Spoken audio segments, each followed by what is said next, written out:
الحمد للہ وکفى وسلام علی عباده الذین اصطفى اما بعد اعوذ باللہ من الشیطان الرجیم بسم اللہ الرحمن الرحیم قل هو اللہ احد اللہ الصمد لم یلد ولم یولد ولم یکن له کفوا احد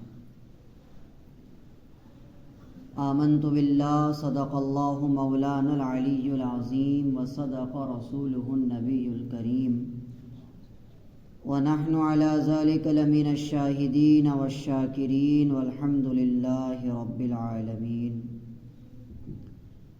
اللہم ارنا الحق حقا وارزقنا اتباعہ وَأَرِنَا الْبَاطِلَ بَاطِلًا وَارْزُقْنَا اجْتِنَابَهُ اللهم انفعني بما علمتني وعلمني بما ينفعني او كما قال محمد صلی اللہ علیہ وسلم۔ عزیز بھائیو، السلام علیکم ورحمۃ اللہ وبرکاتہ۔ چند ہفتوں سے قرآن پاک کا سلسلہ شروع کیا ہوا ہے۔ اللہ کی بارگاہ میں دعا ہے اللہ تعالیٰ صحیح بات، حق بات کہنے کی اور ہم سب کو اس پر عمل کرنے کی توفیق عطا فرمائے۔ ترجمہ اور تفسیر شروع کرنے سے پہلے یہ بات خوب ذہن میں رکھیے گا، آپ سب سے عظیم مجلس میں بیٹھے ہوئے ہیں۔ اللہ کے حبیب محمد رسول اللہ صلی اللہ علیہ وسلم کی حدیث ہے، خیرکم من تعلم القرآن وعلمہ۔ تم میں سب سے بہتر ہیں وہ لوگ، سب سے اعلیٰ، سب سے افضل، سب سے اونچے درجے کے ہیں وہ لوگ جو قرآن پاک کو سیکھتے ہیں اور قرآن پاک کو سکھاتے ہیں۔ اللہ رب العزت کی ذات سب سے عالی ذات ہے اور اللہ کے پاس سے آیا ہوا کلام سب سے اعلیٰ کلام ہے۔ لہٰذا اللہ کے کلام کو سیکھنا اور اللہ کے کلام کو سکھانا بھی سب سے اعلیٰ، سب سے افضل تر کام ہے۔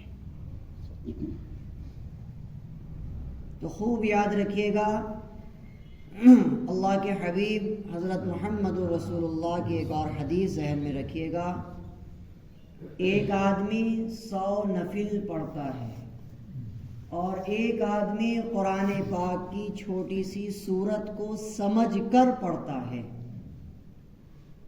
تو اللہ کے نزدیک 100 نفل پڑھنے والا زیادہ قابل اعتبار نہیں ہے، اللہ کو وہ زیادہ پسند نہیں ہے۔ اللہ کو یہ زیادہ پسند ہے جو قرآن پاک کی ایک سورت کو سمجھ کر پڑھ رہا ہے۔ اسی حدیث میں آگے بیان فرمایا، جو آدمی قرآن پاک کا ایک رکوع سمجھ کر پڑھتا ہے اور ایک آدمی دوسری طرف 1000 نفل پڑھتا ہے، جو کہ پاسبل نہیں ہے۔ 1000 نفل کون پڑھ سکتا ہے اس دور میں؟ پاسبل نہیں۔ فرمایا 1000 نفل کوئی آدمی ایک طرف پڑھتا ہے اور دوسری طرف قرآن پاک کا ایک رکوع سمجھ کر پڑھتا ہے کوئی شخص، اللہ کے نزدیک یہ زیادہ قابل اعتبار ہے جو قرآن کو سمجھ کر پڑھتا ہے۔ قرآن کو جتنا سمجھا جائے گا اتنا وہ سینوں میں اترے گا، قرآن سے جتنی محبت کی جائے گی اتنا قرآن سمجھ میں آئے گا، اور قرآن کے اندر جو باریک نقطے ہیں، قرآن کے اندر جو اللہ کی وحدانیت ہے، اللہ کی نورانیت ہے، اللہ کا علم ہے، وہ آپ پر کھلتا چلا جائے گا جتنا آپ قرآن پاک کو سمجھیں گے۔ قرآن پاک ایک ایسی عظیم کتاب ہے، 1400 سال سے بڑے بڑے علماء کرام، بڑے بڑے محدث، بڑے بڑے مفکر، بڑے بڑے مفسر، علامہ، شیوخ، کتب، ابدال قرآن پاک کی تفسیریں لکھتے آئے ہیں، مگر اب بھی قرآن پاک کا علم مکمل کسی کو حاصل نہیں ہو پایا۔ یہ قرآن پاک کا معجزہ ہے کہ جب بھی آپ قرآن پاک کو پڑھیں گے ہر مرتبہ کوئی نئی چیز آپ کے سامنے کھل کر آئے گی۔ یہ قرآن پاک کا معجزہ ہے۔ پچھلے ہفتوں میں آپ کے سامنے قرآن پاک کو مکمل طور پر سمجھایا گیا، اعوذ باللہ بسم اللہ کی تفسیر کی گئی، الحمد شریف کو سمجھایا گیا، قل اعوذ برب الفلق، قل اعوذ برب الناس کو پچھلے ہفتے مکمل طور پر آپ حضرات کے سامنے تفسیر بھی، ترجمہ بھی اور مطلب بھی بیان کیا گیا۔ آج نمبر آتا ہے سورۃ الاخلاص۔ اس سورت کا نام ہے قل واللہ احد والی جو سورت ہے، اس سورت کا نام یاد رکھیے گا سب سے پہلے سورۃ الاخلاص۔ اس کو ہمارے یہاں سورہ اخلاص کے نام سے بھی جانا جاتا ہے، سورہ اخلاص۔ اخلاص کے معنی آتے ہیں پیور، خالص، ایسے خالص دودھ، خالص گھی، پیور انسان کہتے ہیں ہمارے یہاں۔ ایسے ہی پیور کوئی بھی چیز ہو اس کو مخلص کہا جاتا ہے، خالص کہا جاتا ہے۔ اس سورت کا نام ہے سورۃ الاخلاص، یعنی یہ مکمل طور پر خالص اور صرف اللہ کی وحدانیت کو بیان کرے گی۔ یہ سورت اللہ کے ایک ہونے کو بیان کرے گی۔ یہ سورت تمام شرک، بت پرستی اور اللہ کے ساتھ کسی اور سے امید لگانے کو سب کو کنڈیم اور ریجیکٹ کرے گی۔ یہ سورت ایک اللہ کی ذات کو بیان کرے گی اور اللہ کی صفات کو یہ سورت بیان کرے گی، اس لیے اس سورت کا نام ہے سورۃ الاخلاص۔ یاد رہے گی یہ بات انشاءاللہ۔ اس سورت میں 4 آیتیں ہیں، 4 اسٹاپ ہیں، اور یہ سورت نازل ہوئی ہے مکے میں۔ میں نے آپ حضرات کو بتایا تھا قرآن پاک 2 جگہ ڈیوائیڈ ہوتا ہے، کچھ قرآن پاک مکے میں نازل ہوا ہے اور کچھ قرآن پاک مدینے میں نازل ہوا ہے۔ جو صورتیں مکے میں نازل ہوئی ہیں ان کو کہتے ہیں مکی صورتیں۔ جیسا کہ میں بتا چکا ہوں کہ سعودی عرب کے اندر ایک شہر مکہ اور ایک شہر مدینہ، بہت بڑے بڑے شہر ہیں، دونوں شہروں کے درمیان 300 کلومیٹر کا فاصلہ ہے، جیسے یہاں سے بمبئی۔ اللہ کے حبیب محمد رسول اللہ جو پیدا ہوئے وہ مکے میں پیدا ہوئے، اور آپ نے ایک لمبی زندگی مکے میں گزاری۔ پھر جب لوگوں نے آپ کو تکلیفیں پہنچانی شروع کی، اللہ کا دین جب آپ نے لوگوں تک پہنچایا، پھر آپ نے مدینے میں ہجرت کی۔ تو جو قرآن پاک اس وقت نازل ہوا جب اللہ کے رسول مکے میں تھے، تو اس صورتوں کو مکی کہا جاتا ہے۔ ان میں سے ایک صورت یہ ہے سورۃ الاخلاص، اور جو صورتیں اس وقت نازل ہوئی جب اللہ کے رسول مدینے میں تھے، ان صورتوں کو مدنی صورتیں کہا جاتا ہے۔ انشاءاللہ یاد رہے گی یہ بات انشاءاللہ۔ تو یہ صورت مکے میں نازل ہوئی ہے، اور اس صورت میں 4 فل اسٹاپ ہیں جن کو آیتیں کہتے ہیں۔ آیت پچھلے ہفتے میں نے آپ حضرات کو ایک نئی چیز بتائی تھی کہ قرآن پاک کی کوئی بھی صورت ایسی نہیں ہے جس کے پیچھے کہانی، ایک قصہ، ایک فلیش بیک یا شان نزول نہ ہو۔ اردو میں اس کو کہتے ہیں شان نزول، یعنی نازل ہونے کی وجہ۔ شان نزول کا مطلب سمجھ رہے ہیں؟ یعنی یہ صورت کیوں اتاری اللہ تعالیٰ نے، کیا وجہ رہی تھی، اس کے پیچھے کیا کہانی تھی، کیا قصہ تھا۔ اس کو ہم انگلش میں کہہ دیتے ہیں فلیش بیک۔ بھائی اس کے بیک کا کیا معاملہ ذرا جانا جائے، اس پہ روشنی ڈالی جائے۔ تو ہر صورت کا ایک فلیش بیک ہوتا ہے، جیسا کہ قل اعوذ برب الفلق، قل اعوذ برب الناس کا فلیش بیک میں نے آپ کو بتایا تھا، شان نزول بتایا تھا کہ جب محمد رسول اللہ صلی اللہ علیہ وسلم پر جادو کیا گیا، اس کے علاج کے لیے اللہ نے یہ دونوں صورتیں اتاری۔ تو سورۃ الاخلاص کا فلیش بیک اور شان نزول کیا ہے، آئیے جانتے ہیں۔ جب اللہ کے رسول علیہ الصلاۃ والسلام نے لوگوں کو دعوت دی کہ اللہ ایک ہے، اللہ کا کوئی شریک نہیں ہے، یہ تم بتوں کی پوجا کرتے ہو یہ غلط ہے،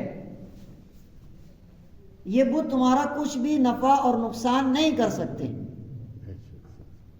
ان کی تو اتنی بھی ہمت نہیں ہے کہ اگر ان کے اوپر ایک مکھی بیٹھ جائے تو یہ اس کو بھی اڑا سکے، ان کی تو اتنی بھی ہمت نہیں ہے۔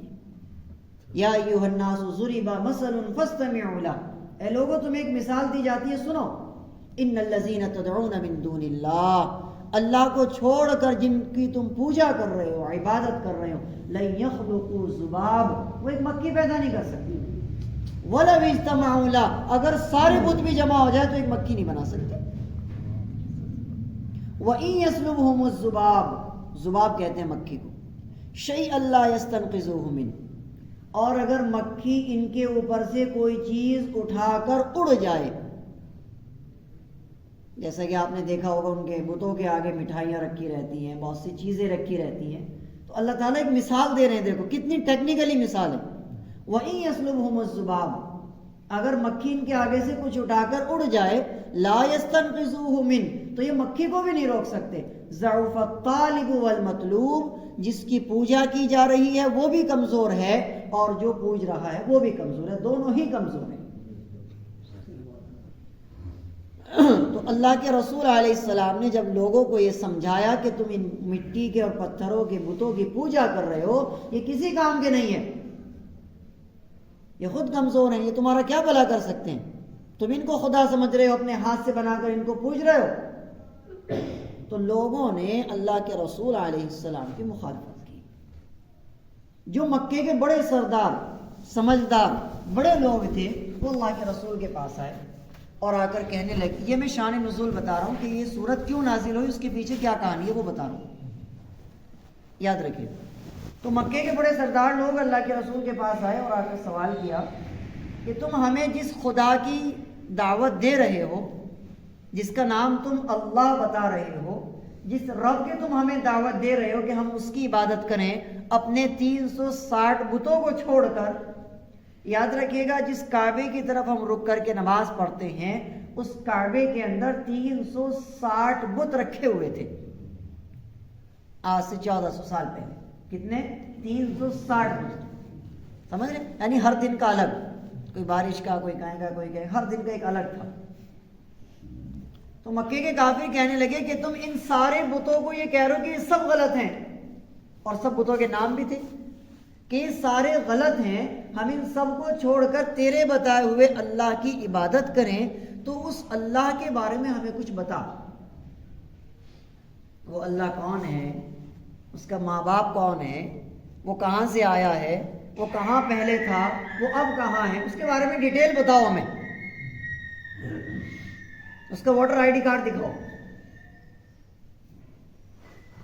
اللہ کے رسول علیہ السلام خاموش رہے، آپ نے کوئی جواب نہیں دیا۔ کیوں جواب نہیں دیا؟ کیونکہ قرآن میں اللہ تعالیٰ فرماتے ہیں وَمَا يَنْطِقُ عَنِ الْهَوَىٰ إِنْ هُوَ إِلَّا وَحْيٌ يُوحَىٰ، محمد اپنی طرف سے کوئی بات بیان نہیں کرتے ہیں یہاں تک کہ آسمان سے ان کے اوپر وحی نازل نہ ہو جائے۔ اللہ کے رسول خاموش رہے۔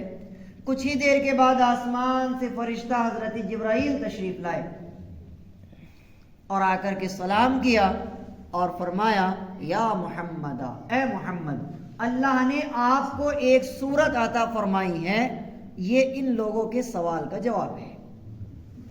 کیا سوال تھا؟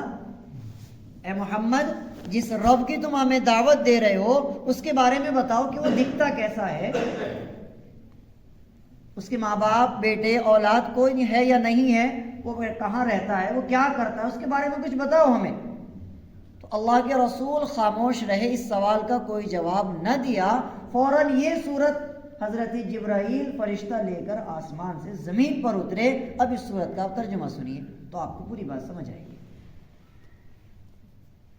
اللہ کے رسول علیہ السلام نے تمام کفار مکہ کو جمع کیا اور فرمایا اے لوگو سنو، تمہارے سوال کا جواب آ گیا۔ فرمایا قل هو اللہ احد، اے محمد آپ ان کو بتا دیجئے اللہ احد، اللہ ایک ہے۔ قل هو اللہ احد، اللہ اکیلا ہے، وہ تنہا ہے۔ اللہ الصمد، اللہ بالکل بے نیاز ہے۔ صمد کس کو کہتے ہیں؟ جس کے جیسا کوئی نہ ہو، جس کا کوئی ایگزامپل نہ ملتا ہو، مثال نہ ہو، نظیر نہ ہو جس کی کوئی۔ اللہ الصمد، اللہ ہر چیز میں بے نیاز ہے۔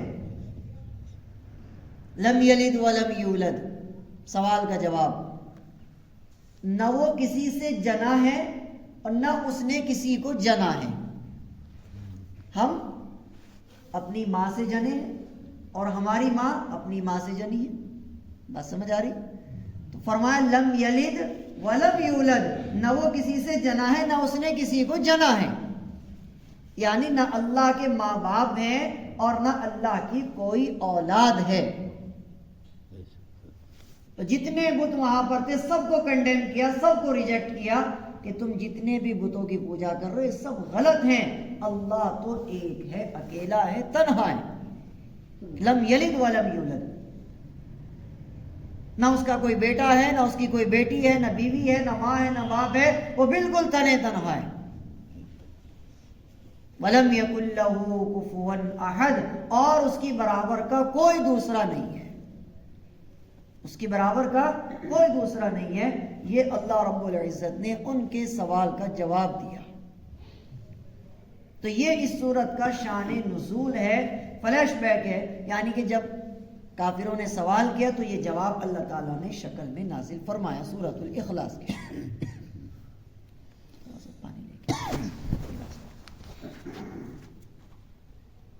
اللہ کے رسول علیہ الصلاۃ والسلام نے اس سورت کے بارے میں کافی باتیں بیان فرمائی.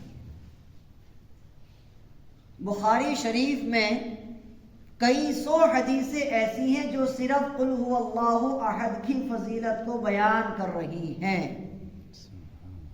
آپ اس سورت کو معمولی نہ سمجھیں, یہ سورت اللہ کی وحدانیت کو بیان کر رہی ہے. یہ پورا قرآن, پوری حدیث, تقریباً 10 لاکھ حدیثوں کا مجموعہ ہے. پورا قرآن 6666 آیتوں کا مجموعہ ہے. کیا بیان کر رہا ہے؟ کہ اللہ ایک ہے. اصل مقصد تو یہی ہے نا کہ اللہ ایک ہے. اصل مقصد یہی ہے نا پورے اسلام کا, پورے قرآن کا, پوری حدیث کا, پورے مذہب کا. ہمارے ایک ہی تو مقصد ہے, اللہ ایک ہے. اور اللہ نے اس پورے مضمون کو اس چھوٹی سی صورت میں بیان کر دیا. قل هو اللہ احد, اے نبی کہہ دیجیے اللہ ایک ہے. تم کتنا ہی بڑا گناہ کر لو, اللہ کی کتنی بڑی نافرمانی کر لو, کتنا ہی بڑا جرم کر لو, اگر تمہارے اندر وحدانیت موجود ہے, اللہ کو ایک مانتے ہو, تو اللہ تعالیٰ یقیناً تمہاری کہیں نہ کہیں مغفرت ضرور کر دے گا. اللہ تمہاری مغفرت ضرور کر دے گا. ان اللہ لا یغفر ان یشرک بہ ویغفر ما دون ذلک لمن یشاء. اللہ تعالیٰ شرک کے علاوہ کسی اور گناہ کو تو معاف فرمائیں گے, لیکن شرک کو ہرگز معاف نہیں. وحدانیت کیا چیز ہے, آئیے اس کو سمجھتے ہیں. اللہ کو ایک ماننا کیا ہے, اس کو سمجھتے ہیں. سورہ فاتحہ میں میں نے آپ لوگوں کے سامنے بیان کیا تھا, ایاک نعبد و ایاک نستعین. یاد ہے جملہ؟ اس پر میں نے کافی لمبی بات کی تھی اور کافی لمبی بحث کی تھی اور آپ حضرات کو کچھ سمجھانے کی کوشش کی تھی. لفظ ایاک یہ بہت گہرا ہے, اس کے اندر سمندر کی گہرائی چھپی ہوئی ہے.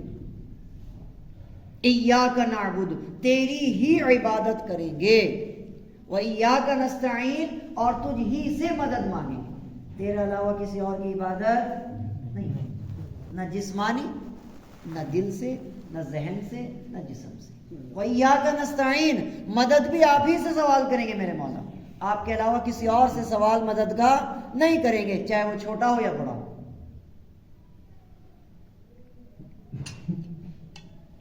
اللہ کے رسول علیہ الصلوۃ والسلام نے فرمایا, ایک حدیث ہے کہ جس وقت ہم میدان تبوک میں تھے, اللہ کے رسول علیہ السلام کی زندگی میں کافی جنگیں ہوئی, کافی غزوات ہوئے, کافی سریے ہوئے, کافی جہاد ہوئے.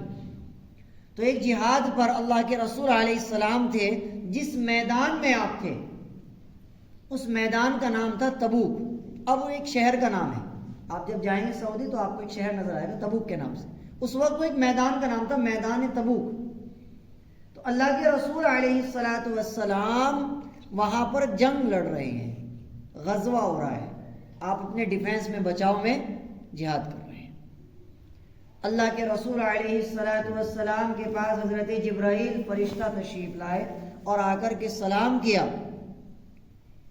اللہ کے رسول علیہ السلام نے سوال کیا فرشتے سے, اے جبرائیل یہ بتاؤ کہ آج جو سورج نکلا ہے, آج جو سورج نکلا ہے اس کی دھوپ میں اور اس کی کرنوں میں اس کی شعاعوں میں ایک عجیب کشش ہے، ایک عجیب خوبصورتی ہے. کیا راز ہے؟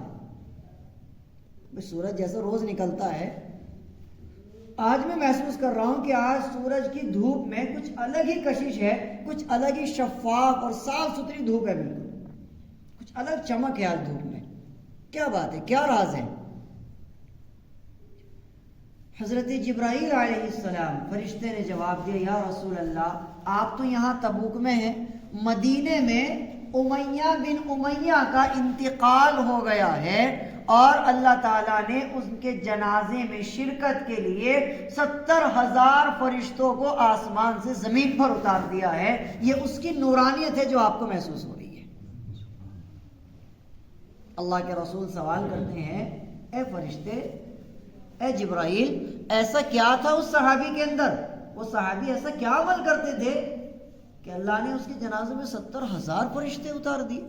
ایسا کیا کرتے تھے وہ؟ فرمایا کہ وہ ہر وقت قل هو اللہ احد پڑھتے رہا کرتے تھے. قل هو اللہ احد اکثر ان کی زبان پر جاری رہتا تھا. صبح کو اٹھتے ہی سب سے پہلے ان کی زبان پر قل هو اللہ احد کی صورت ہوتی تھی اور پورے دن وہ اسی کو پڑھا کرتے تھے، اور رات کو سونے سے پہلے بھی وہ قل هو اللہ پڑھتے تھے. اللہ تعالیٰ کو ان سے محبت ہو گئی تھی کیونکہ ان کو قل هو اللہ احد سے محبت تھی، اور قل هو اللہ احد سے محبت کا مطلب ہے اللہ کی صفات، اللہ کی خوبیاں اور اللہ کی وحدانیت سے محبت کرنا. جنازے میں اللہ نے 70,000 فرشتے اتار دیے قل هو اللہ احد سے محبت کرنے کی وجہ سے. بات سمجھ آ رہی ہے؟ قل هو اللہ احد سے محبت کرنے کی وجہ سے. حضرت علی رضی اللہ تعالی عنہ کی ایک بڑی زبردست بات میرے سامنے آئی. میں تفسیر پڑھ رہا تھا، تفسیر ابن کثیر. حضرت علی رضی اللہ تعالی عنہ کا قول لکھا ہے، اگر کوئی آدمی تنگ دست ہے، غربت میں ہے، پریشانی میں ہے، اور اس کے اوپر چاروں طرف سے حالات ہی حالات ہیں، پریشان ہو گیا ہو، یا اس کے اوپر بڑا قرضہ ہے، یا اس کا کاروبار بالکل بند ہے، اس کے پاس روزی آنے کا نام ہی نہیں لے رہی ہے، رزق بالکل بند ہے ہر طرف سے. حضرت علی رضی اللہ تعالی عنہ کی یہ بات آپ سنیے. فرمایا رات کے دوسرے پہر میں اٹھے، دوسرا پہر یعنی کہ تقریباً 2 بجے یا 3 بجے، تہجد کے وقت کہہ لیں آپ اس کو، دوسرا یا تیسرا پہر. فرمایا حضرت علی نے رات کے دوسرے یا تیسرے پہر اٹھے اور وضو کرے اور صاف ستھرا لباس ہو اور اپنے لباس پر عطر لگائے اور 4 رکعت کی نیت باندھے، صلاۃ الحاجت. دل میں نیت کر لے صلاۃ الحاجت کی نماز پڑھ رہا ہوں. 4 رکعت کی نیت باندھے اور اس کے بعد الحمد شریف کے بعد 101 مرتبہ قل هو اللہ احد ایک رکعت میں پڑھے. پھر دوسری رکعت میں اسی طرح پڑھے، الحمد کے بعد 101 مرتبہ قل هو اللہ احد پڑھے. پھر تیسری میں ایسے ہی پڑھے، پھر چوتھی میں ایسے ہی پڑھے.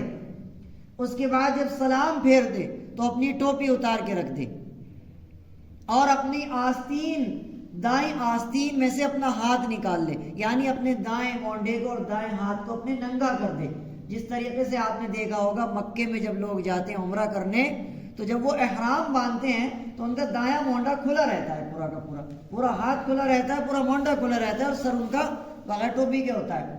تو بالکل احرام والی شکل اختیار کرے، یعنی اپنے آستین سے اپنا ہاتھ نکال لے اور اپنے سر سے ٹوپی کو اتارے، اور جتنی دیر 4 رکعات پڑھنے میں لگی ہے اتنی دیر اللہ سے بھکاریوں کی طرح دعا مانگے، اور اس کے بعد قل هو اللہ احد پڑھتا پڑھتا سو جائے. اس پر 11 دن نہیں گزرنے پائیں گے، اللہ تعالیٰ اس کے اوپر غیب سے ایسے روزی کے دہانے کھولے گا کہ وہ یہ سوچنے پر مجبور ہو جائے گا کہ اتنا رزق میں رکھوں کہاں. اللہ اکبر. اب دیکھو بات آتی ہے یقین کی میرے بھائی. بات کہاں آتی ہے؟ یقین پر آ کر بات رک جاتی ہے. اس کا یقین ہے اللہ تعالیٰ اس کے لیے روزی کے دروازے کھول سکتا ہے. اللہ کے لیے کیا مشکل ہے؟ ان اللہ علی کل شیء قدیر. اللہ تو ہر چیز پہ قادر ہے. اللہ کے لیے کوئی چیز مشکل نہیں ہے. چیزیں ہمارے لیے مشکل ہوتی ہیں, چیزیں ہمارے لیے ناممکن ہو سکتی ہیں, اللہ کے لیے کوئی چیز مشکل نہیں. جتنا مضبوط یقین ہوگا انشاءاللہ اتنی ہی جلدی آپ اس چیز کا نتیجہ دیکھیں گے. ایک اور حدیث سنیے. اللہ کے رسول علیہ الصلوۃ والسلام نے صحابہ کا ایک چھوٹا سا ٹکڑی بولتے ہیں اس کو ہمارے یہاں, یعنی چند لوگوں کی ایک جماعت, اللہ کے رسول علیہ الصلوۃ والسلام نے ایک جگہ بھیجی. جب وہاں سے وہ واپس آئے تو صحابہ کرام نے شکایت کی, یا رسول اللہ یہ صحابی جب بھی نماز پڑھاتے تھے تو ان کی نماز کی آخری رکعت جو ہوتی تھی وہ قل هو اللہ احد ہی اس میں پڑھتے تھے ہمیشہ. یہ ہمیشہ اپنی نماز کی آخری رکعت میں قل هو اللہ احد ہی پڑھتے تھے. اللہ کے رسول علیہ السلام نے ان صحابی کو بلایا اور ان سے سوال کیا, کیوں بھائی تم ایسا کیوں کرتے تھے, تم اتنی بار قل هو اللہ کیوں پڑھتے تھے؟ فرمایا کہ یا رسول اللہ مجھے اس سورت سے بڑی محبت ہے, مجھے اس سورت سے بڑی محبت ہے کیونکہ اس میں اللہ نے اپنی وحدانیت کو بیان کیا ہے, اپنے ایک ہونے کو ظاہر کیا ہے, اور پورے قرآن کا خلاصہ اس میں موجود ہے. پورے مذہب کا, پورے اسلام کا خلاصہ اس سورت کے اندر موجود ہے, اور مجھے اس سورت سے محبت ہے. صحابہ بیان کرتے ہیں اتنی ہی دیر میں اللہ کے رسول علیہ السلام پر کپ کپی سی آ گئی, یعنی آپ پر وحی نازل ہوئی, وحی نازل ہوئی. اللہ کے رسول علیہ السلام نے فرمایا کہ مجھے ابھی آ کر کے فرشتے نے بتایا کہ اللہ بھی تجھ سے محبت کرنے لگا کیونکہ تو قل هو اللہ احد سے محبت کرتا ہے. اللہ اکبر کبیرہ. قل هو اللہ احد ایک ایسی صورت ہے, آپ اس سے محبت کرنے لگیں گے اللہ آپ سے محبت کرنے لگے گا.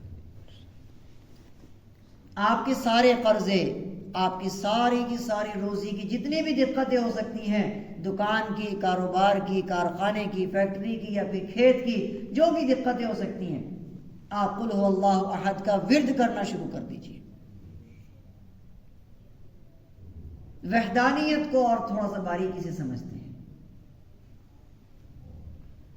اللہ رب العزت کو ایک ماننے کا مطلب یہ ہے, تھوڑے مسائل پر بات کرتے ہیں.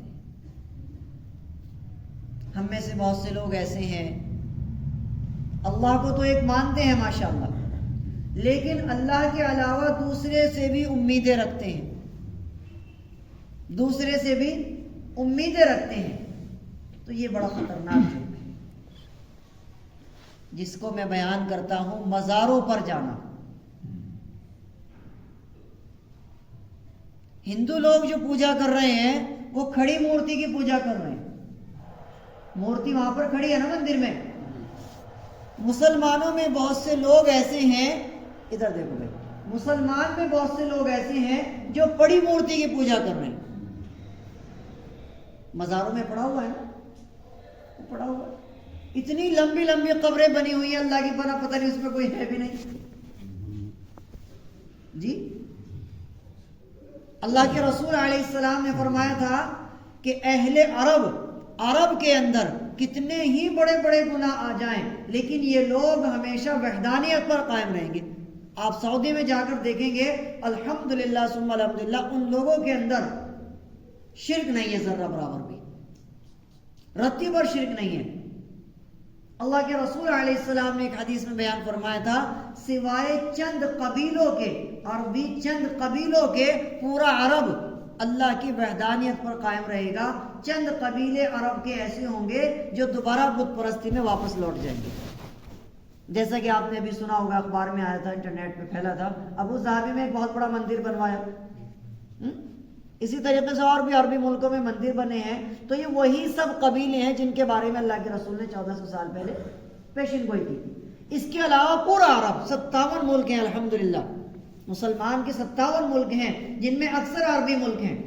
پورا عرب الحمدللہ شرک سے بالکل پاک ہے, شرک نہیں ہے ان کے یہاں. اور ہمارا انڈیا, پاکستان اور بنگلہ دیش, یہاں سمجھ میں نہیں آتا کہ کون سا اسلام ہے اور کون سا شرک ہے. آپ مزاروں پہ جا کے دیکھیں جناب علی, مزاروں پہ آپ جا کر دیکھیں لوگ کعبے کو چھوڑ کے مزار کے آگے سجدہ کر رہے ہیں. نمازیں پڑھتے میں نے دیکھا ہے, اور وہ کم وقت جو وہاں پہ سجادہ نشیں بیٹھے ہوتے ہیں وہ ان کو سکھاتے ہیں کہ 2 رکعت ان کے نام کی پڑھیے آپ اس کی طرف رک کر کے. میں نے خود دیکھا ہے. اگر آپ سرہند گئے ہوں، سرہند گئے آپ میں سے کوئی لوگ گئے ہوں گے، سرہند پر آپ دیکھیں گے اتنی خطرناک طریقے سے وہاں پہ شرک ہے اللہ کی. اگر آپ اجمیر گئے ہوں تو وہاں پر اتنا خطرناک شرک ہے اللہ کی پناہ. تو میں آپ سے بتا رہا تھا مندر میں پوجا ہوتی ہے کھڑی مورتی کی، مزار پہ پوجا ہو رہی ہے بڑی مورتی کی. مندر میں بڑھتا ہے پرساد، مزاروں پہ کیا بڑھتا ہے؟ تبرک.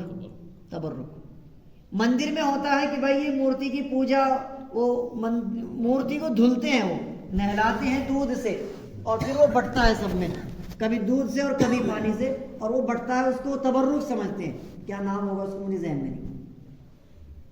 اور مزار کو باقاعدہ سال میں ایک بار دھوتے ہیں عرس کے موقع پر، اور اس کے پانی کو آب زمزم سے بھی زیادہ عزت دیتے ہیں وہ لوگ. یہ میں سب ہوائی کی باتیں نہیں کر رہا ہوں، یہ سب حقیقتیں جو میں نے خود دیکھا سنا ہے، باقاعدہ مجھے یقین ہے اور میں معلوم ہے مجھے. یہ ہے قل هو اللہ احد اللہ الصمد. اللہ کے ساتھ کسی اور سے آپ امیدیں لگا رہے ہیں. یہ امید وفا کیسی ہے تیری، تجھ میں جفائیں موجود ہیں. علامہ اقبال نے کوئی شعر کہا تھا، مجھے شعر زیادہ تر یاد نہیں رہتے، لیکن اس کا مضمون میرے ذہن میں آ گیا کہ تیری کیسی امید وفائیں ہیں. تو نے تو اللہ سے وعدہ کیا تھا کہ میں تجھے ہی معبود مانوں گا، ایاک نعبد و ایاک نستعین، تیری ہی عبادت کروں گا اور تجھ ہی سے مدد مانگوں گا. پھر تو مزاروں پہ جا کے یہ کیوں کہہ رہا ہے کہ صابر تو دے گا؟ پھر تو مزار پہ جا کر کے دھاگے کیوں باندھ رہا ہے؟ پھر تو مزار پہ جا کر کے کاغذ پہ لکھ کے وہاں پیڑ پہ کیوں ٹنگا رہا ہے اس کو؟ آپ دیکھیں گے جب آپ جائیں گے مزاروں پہ، باقاعدہ وہ ایک پرچی ٹانگنے کا وہ لگا ہوتا ہے کہ بھائی اپنی پریشانیاں لکھ کر کے یہاں ٹانگ دو. یہ اللہ کی وحدانیت کے خلاف ہے، یہ شرک ہے، یہ شرک ہے، کھلا شرک ہے بالکل. ہمارے علماء، ہمارے بزرگان دین، ہمارے اولیاء اللہ اتنے بڑے شرک سے پاک تھے. مفتی مظفر کا واقعہ میں نے آپ حضرات کو شاید پہلے بھی سنایا تھا، دوبارہ سنا دیتا ہوں.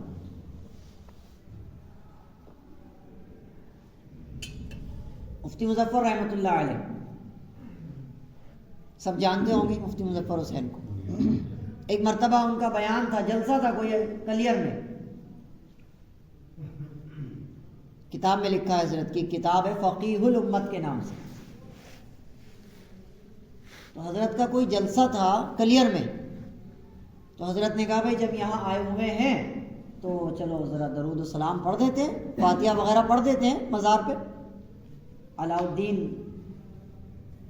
صابر، علاؤالدین کیا نام ہے جو وہاں پر مزار ہے، ان کا جو نام ہے وہ شاید علاؤالدین ہے، غالباً علاؤالدین ہی ہے، یعنی جو ولی اس قبر کے اندر موجود ہیں ان کا نام علاؤالدین. تو مفتی صاحب کہنے لگے اپنے خادموں کو چلو بھائی حضرت کے مزار پہ کچھ فاتحہ وغیرہ پڑھ دیتے ہیں. کہ چلیے حضرت.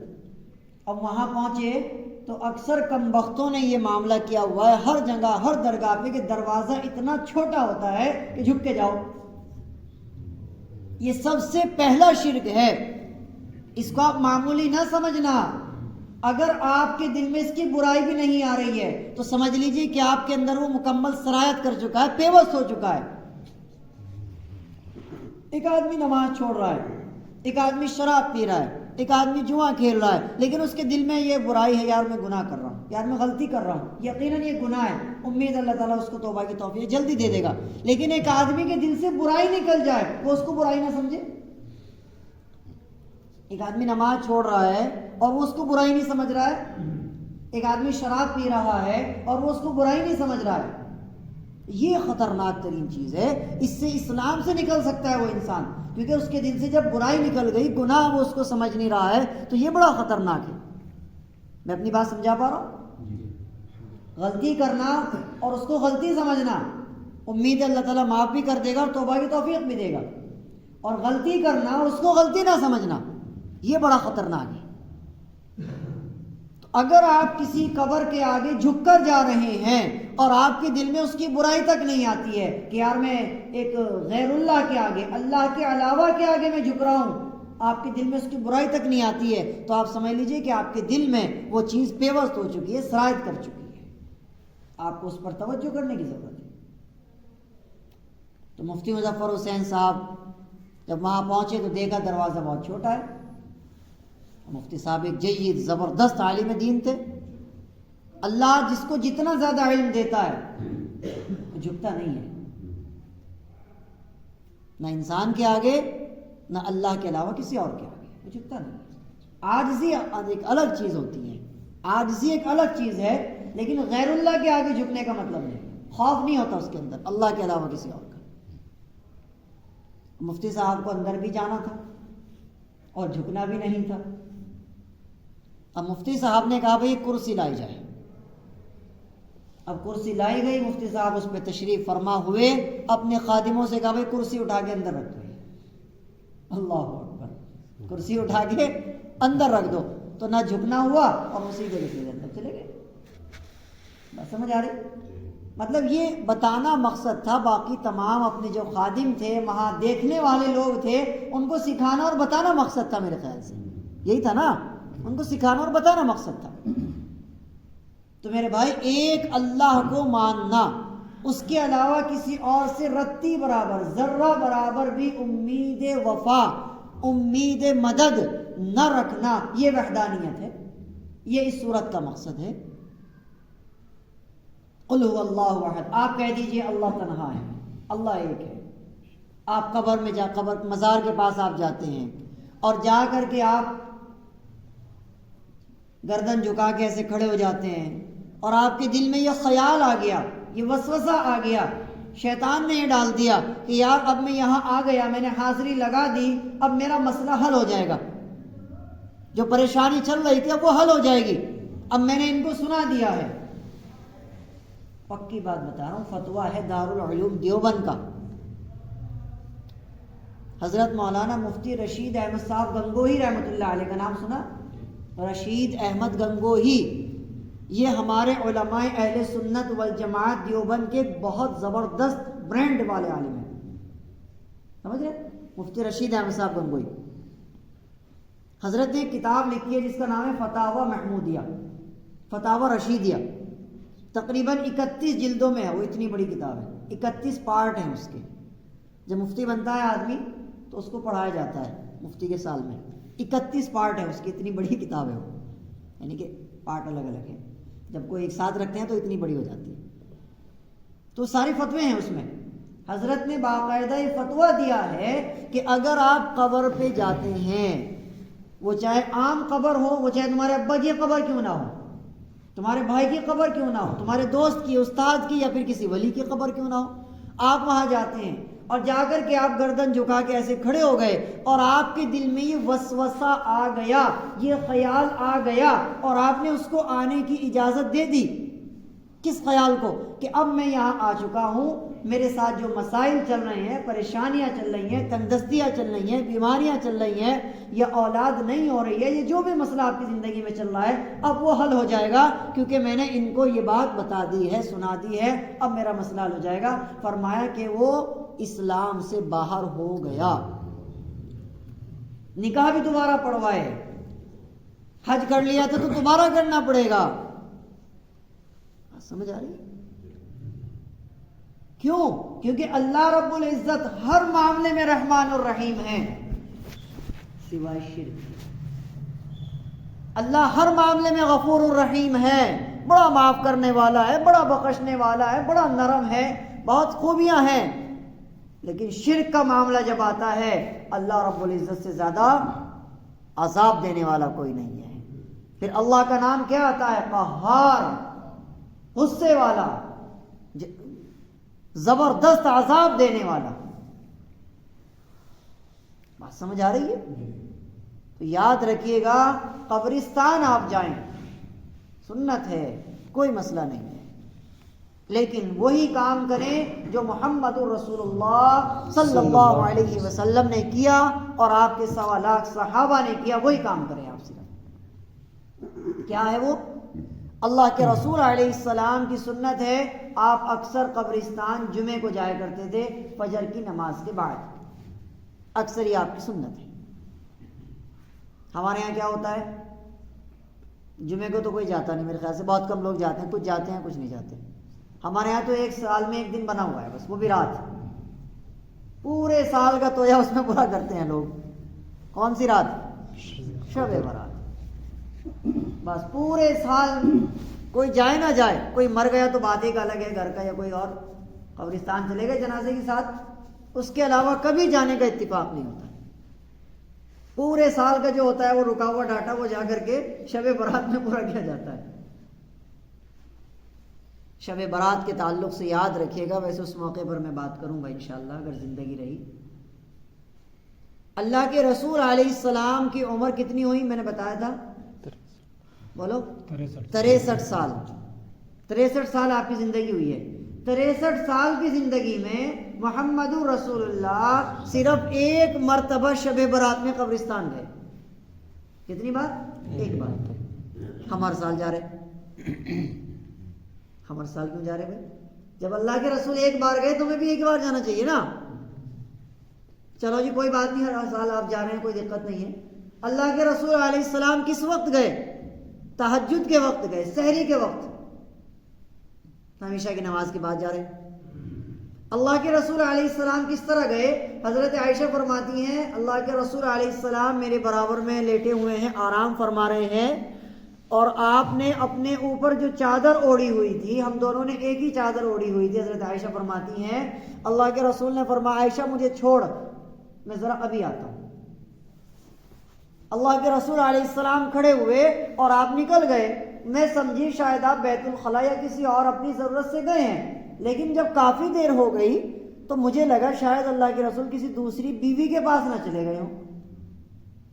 میرے ذہن میں یہ وسوسہ آیا تو میں اللہ کے رسول علیہ السلام کا پیچھا کرنے کے لیے جو نکلی تو میں نے دیکھا آپ تو ہے ہی نہیں دور سے دور تک. لیکن اللہ کے رسول کا ایک معجزہ یہ تھا کہ جب اللہ کے رسول کسی راستے سے گزرتے تھے تو آپ کے جسم سے ایسی خوشبو مہکتی تھی کہ کوئی بھی آپ کو پہچان لیا کرتا تھا کہ آپ اس راستے سے گئے ہیں. تو حضرت عائشہ بھی آپ کا پیچھا کرتے کرتے اس خوشبو کا دیکھا کہ آپ جنت البقیع میں ہیں. جنت البقیع قبرستان کا نام ہے، آج بھی موجود ہے، آپ جائیں گے دیکھیں گے انشاءاللہ. تو اللہ کے رسول علیہ السلام کو میں نے دیکھا وہ آپ تو قبرستان میں کھڑے ہوئے ہیں، بس میں فوراً وہاں سے بھاگی ہوئی واپس آ گئی. یہاں تک کہ میرا سانس پھول گیا، اتنے ہی میں اللہ کے رسول آ گئے اور آپ نے فرمایا عائشہ تمہیں کیا لگتا تھا کہ میں امانت میں خیانت کروں گا؟ آج تو تمہاری باری ہے نا، بھلا میں دوسری کے پاس کیسے جا سکتا ہوں؟ اب یہ تو وہی لوگ سمجھیں گے جن کے پاس ایک سے زیادہ ہو. کیا سمجھے؟ ایک کی مشکل ہو رہی ہے آج کل، تو جس سے بھی پوچھو وہ یہ کہہ رہے مولانا بس ٹھیک ہے جیسے گزر رہی ہے اللہ ہی کو بتا. تو اللہ کے رسول علیہ السلام نے فرمایا عائشہ تمہیں کیا لگتا تھا کہ میں امانت میں خیانت کروں گا؟ نہیں نہیں نہیں، آج تو اللہ رب العزت کی خاص رات ہے، میں تو قبرستان گیا تھا. دوسرا پوائنٹ، اللہ کے رسول ایک تو سحری کے وقت گئے قبرستان، ٹھیک ہے، دوسرے آپ اکیلے گئے، کسی کو ساتھ لے کے نہیں گئے. آپ 1.25 لاکھ صحابہ ہیں آپ کے، آپ کسی کو بھی کہہ سکتے تھے چلو بھائی، آپ بالکل اکیلے گئے. ہمارے یہاں یہ دوستوں کے ساتھ جو ہاتھوں میں ہاتھ ڈال کے گلے میں ڈال کے اور یہ صاحب گھومنے جا رہے ہیں اور وہاں جا کر کے ٹھٹے مار رہے، پتہ نہیں کیا کیا الٹی سیدھی حرکتیں ہو رہی. وہاں میلے لگ رہے، قبرستانوں میں میلے لگتے ہیں، لائٹیں لگ رہی اور صاحب چاٹ بھی بک رہی ہے، پتہ نہیں کیا کیا بک رہا ہے قبرستان میں. بھائی یہ کیا مسئلہ ہے؟ اور دوسری چیز جو شب برات میں لوگوں نے پتہ نہیں کہاں سے نکال لی گاڑیوں پہ اسٹنٹ کرنا، یہ کچھ نیا ہی ہے. مطلب اس کا تو کوئی کامن سینس میں بھی نہیں آتی ہے بات. سارے نوجوانوں کو دیکھو شب برات میں گاڑیوں پہ اسٹنٹ کرتے پھر رہے، پولیس والے بلٹ بجانے ہوں. کیا مسئلہ بھائی؟ تو قبرستان جائیے آپ جمعے کو، سنت ہے رسول اللہ کی. کب جائیے؟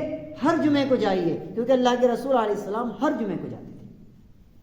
ٹھیک ہے صاحب؟ فجر کی نماز کے بعد آپ جاتے تھے. آپ جا کر کے کیا کرتے تھے؟ اللہ کے رسول علیہ السلام جا کر کے 3 مرتبہ قل هو اللہ احد اور 3 مرتبہ سورۃ الفاتحہ پڑھتے تھے.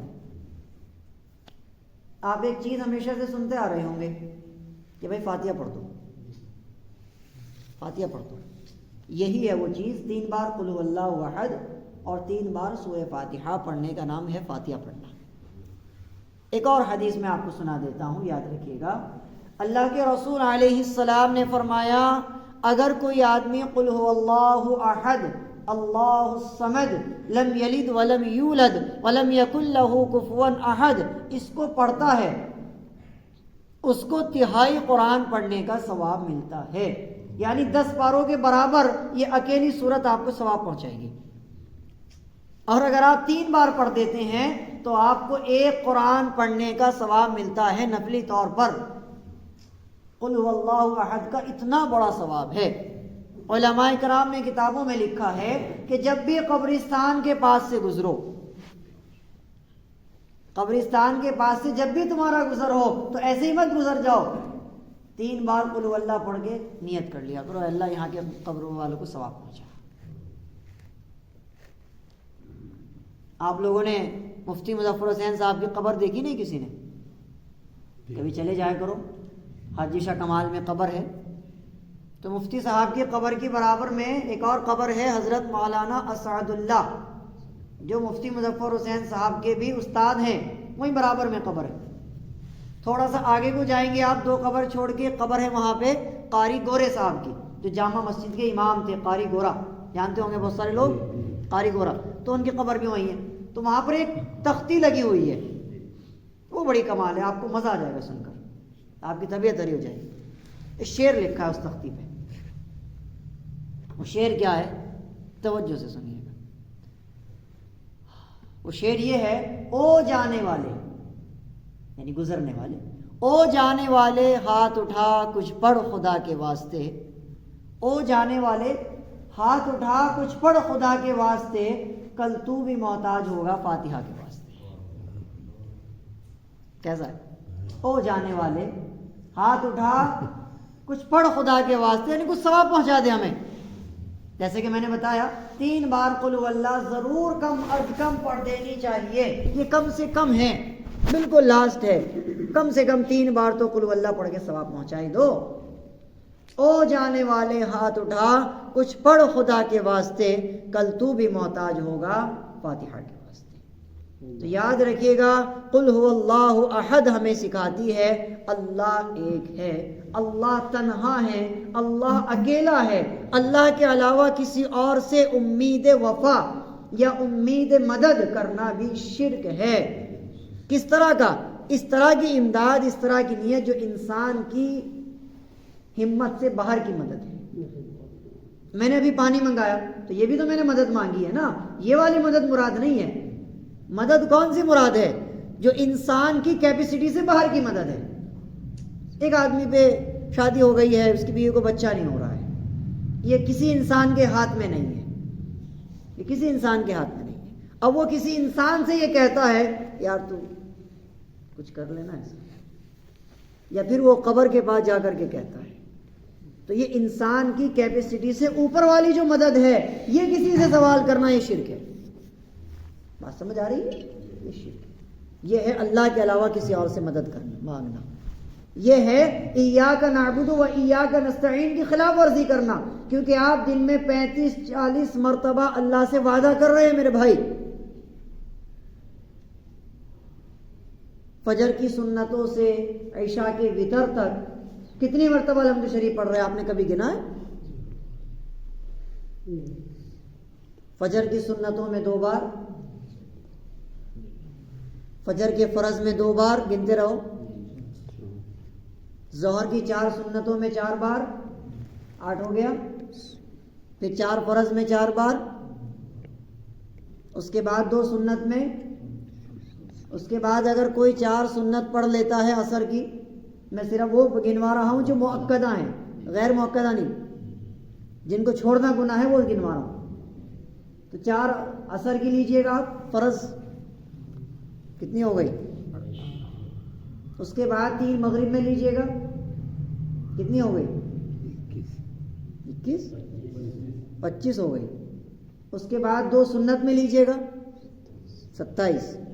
اس کے بعد 4 فرض عشاء کے، 27 اور 4 31۔ اس کے بعد 2 سنت اور 3 وتر، یعنی کہ 5 مرتبہ اور ہیں، 31 اور 5 36 بار۔ یہ وہ ہیں اگر آپ نفل نہیں پڑھ رہے ہیں، اور اگر آپ نفل بھی پڑھتے ہیں، اشراق بھی پڑھتے ہیں، چاشت بھی پڑھتے ہیں، پھر تو ماشاءاللہ بہت ہو گئی۔ کم سے کم منیمم آپ 36 مرتبہ دن میں اللہ سے وعدہ کر رہے ہیں ایاک نعبد و ایاک نستعین، اے اللہ تیری ہی عبادت کروں گا اور تجھ ہی سے مدد مانگوں گا، اللہ کے علاوہ کسی اور سے مدد نہیں مانگوں گا۔ میں اللہ سے وعدہ کر رہا ہوں دن میں، اور پھر میں باہر نکل کے جو ہے کچھ اور کر رہا ہوں۔ بات سمجھ آ رہی ہے؟ تو لہٰذا قبرستان جانے میں کوئی برائی نہیں، لیکن ایسا کوئی کام نہیں کرنا۔ مزار پہ اگر آپ کا جانا ہو گیا تو کوئی مسئلہ نہیں ہے، آپ کو ان تمام چیزوں کا خیال رکھنا ہے جو میں نے ابھی آپ کو بتائی ہے۔ جھکنا نہیں ہے، یہ گردن جھک نہیں سکتی۔ ایک ہمارے جانکار ہیں، وہ سرہند چلے گئے، ایسے ہی ہے نہ نماز پڑھتا نہ روزہ، ایسے ہی بالکل کلین شیو، مسجد کے دین کے دور ہے ایک دم۔ تو سرہند چلا گیا وہ مزار پہ، تو وہاں جو سجادہ نشیں بیٹھتے ہیں نا پنکھ لے کر کے مور کے، وہ کہنے لگا بھائی متھا ٹیک لے۔ تو اللہ تعالیٰ کبھی کبھی ان پڑھ آدمی کی زبان سے بھی ایسی بات نکلوا دیتا ہے کہ آدمی حیران ہو جاتا ہے، آپ سنیں گے تو آپ کو بھی لگے گا واقعہ بات ہے۔ تو اس نے کہا سجادہ نشین ہے بھائی متھا ٹیک لے، تو اس بندے نے کہا کبھی وہاں تو ٹیکا نہیں، یہاں کیا ٹیکیں گے؟ سمجھ میں آئی بات؟ کبھی وہاں تو ٹیکا نہیں، اس کے آگے تو کبھی ٹیکا نہیں مارتا، اس کے آگے ٹیکیں گے جو مر گیا، جس کو ہم زندوں نے اپنے کندھے پہ اٹھا کر کے قبر میں اتارا اور پھر مٹی بھی ڈال کر کے یوں ہاتھ میں جھاڑتے ہیں۔ اللہ اس سے کہہ رہے ہیں تو دے گا، کیسے دے گا وہ؟ اگر وہ دینے والا ہوتا وہ مرتا تھوڑا ہی نا، اگر وہ دینے والا ہوتا تو وہ سب سے پہلے اپنے آپ کو زندہ رکھتا نا۔ بات سمجھ آ رہی نا؟ اگر وہ دینے پر ہمت رکھتا تو وہ مرتا ہی کیوں، اسے موت کیوں آتی؟ بات سمجھ آ رہی؟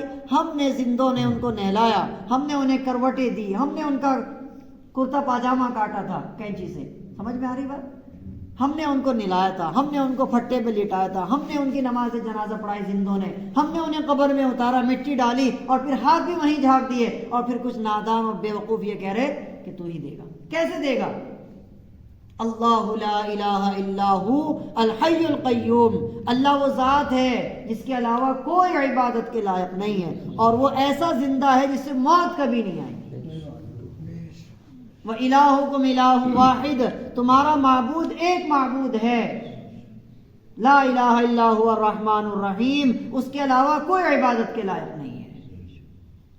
قرآن پاک میں ایک جگہ اللہ تعالیٰ نے فرمایا لَوْ كَانَ فِيهِمَا آلِهَةٌ إِلَّا اللَّهُ لَفَسَدَتَا، اے لوگو اگر میرے علاوہ ایک اور بھی خدا ہوتا تو پھر تو زمین اور آسمان میں فساد پھیل جاتا۔ سمجھ آ رہی ہے؟ پھر تو فساد ہو جاتا ہے، ایک چاہتا کہ بھئی آج سورج نکلے، ایک چاہتا نہیں آج بارش ہو، ایک چاہتا تمہارا ایک نکاح ہو، دوسرا چاہتا نہیں دو ہو، ایک چاہتا 2 بچے ہوں، ایک چاہتا 10 بچے ہوں۔ بات سمجھ آ رہی؟ ایک چاہتا کہ اس کی عمر 50 سال ہو، ایک چاہتا 100 سال ہو۔ لَوْ كَانَ فِيهِمَا آلِهَةٌ إِلَّا اللَّهُ، اگر اللہ کے علاوہ کوئی اور معبود ہوتا لَفَسَدَتَا، تو بڑا فساد پھیل جاتا۔ بات سمجھ آ رہی بھائی؟ تو اللہ کی وحدانیت پر اپنی اولاد کو بھی قائم کرائیں، اپنے ذہن کو بنائیں، اور ہمیشہ یاد رکھیے گا اللہ کی وحدانیت سب سے اعلیٰ، سب سے افضل پورے قرآن میں اگر کہیں بیان کی گئی ہے تو وہ قل هو اللہ احد میں بیان کی گئی ہے۔ یاد رہے گی بات انشاءاللہ۔